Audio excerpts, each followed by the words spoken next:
നിങ്ങളുടെ ഇഷ്ട പരമ്പരകൾ എക്സ്ക്ലൂസീവായി സൺ നെക്സ്റ്റ് ആപ്പിലൂടെ തികച്ചും ഫ്രീ ആയി ഇപ്പോഴേ ആപ്പ് ഡൗൺലോഡ് ചെയ്യൂ. ഇത് ഒരു പ്രത്യേകതരം പൂജ നടക്കുന്ന ഒരു പഴയ അമ്പല. അതെ, ചേച്ചിയോ അനിയനുമായിട്ട് പോകുന്നതൊക്കെ കൊള്ളാം. അടുത്തൊരു പ്രശ്നം ഉണ്ടാക്കിക്കൊണ്ട് വരരുത്. പ്രശ്നം ഉണ്ടാക്കാൻ നിഖിലും വീണയൊന്നല്ലല്ലോ എന്നോട് വരുന്നത്. അവരെയൊക്കെ വെച്ച് നോക്കുമ്പോഴേ നമ്മളൊക്കെ എത്ര നല്ലവരാ, പുണ്യാളന്മാരല്ലേ.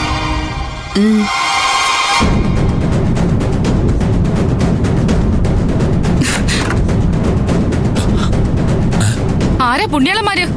നിങ്ങൾ രണ്ടുപേരോ? അതോ സ്വന്തം മോള് ശ്രേയയോ?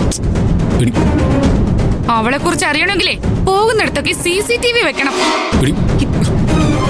അല്ലെങ്കിൽ അർദ്ധരാത്രി സൂര്യൻ ഉദിക്കണം. അപ്പൊ അറിയാം പവിത്രൻ സാറിന്റെയും കുടുംബത്തിന്റെയും തനി നിറം. ആരുടെ മുമ്പിലും എന്ത് പറയാനാണോ? ആരെയാടി രാത്രിയിൽ കണ്ടവന്റെ മുറിന്ന് പൂട്ടിയിട്ട് പിടിച്ചത്? പവിയേട്ട, വീണേ നീ ഒന്ന് പോയേ. പവിയേട്ടൻ ഇപ്പൊ വരൂന്ന് പറ. ഭാര്യയും ഭർത്താവും പറയുന്നത് ഒളിച്ചു നിന്ന് കേൾക്കുന്ന നിനക്ക് എന്താടി ഇങ്ങനെ പവിയേട്ടനോട് സംസാരിക്കാൻ അവകാശം? സംസാരിക്കും, പറയേണ്ട രീതിയിൽ പറയണം. അല്ലാതെ ഞാനും നിഖിലേട്ടനും തമ്മിലെ സ്നേഹത്തിലാ. നിഖിലേട്ടൻ വിളിച്ചിട്ട് തന്നെയാ പോയത്.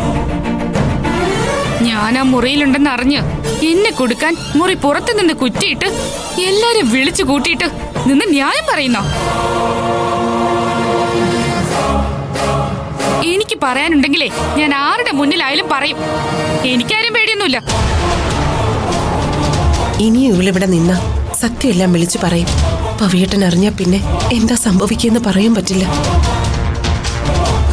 പവിയേട്ട, നിങ്ങൾക്ക് ഒന്നാമതേ സുഖമില്ല. വെറുതെ പ്രഷർ കൂട്ടാതെ.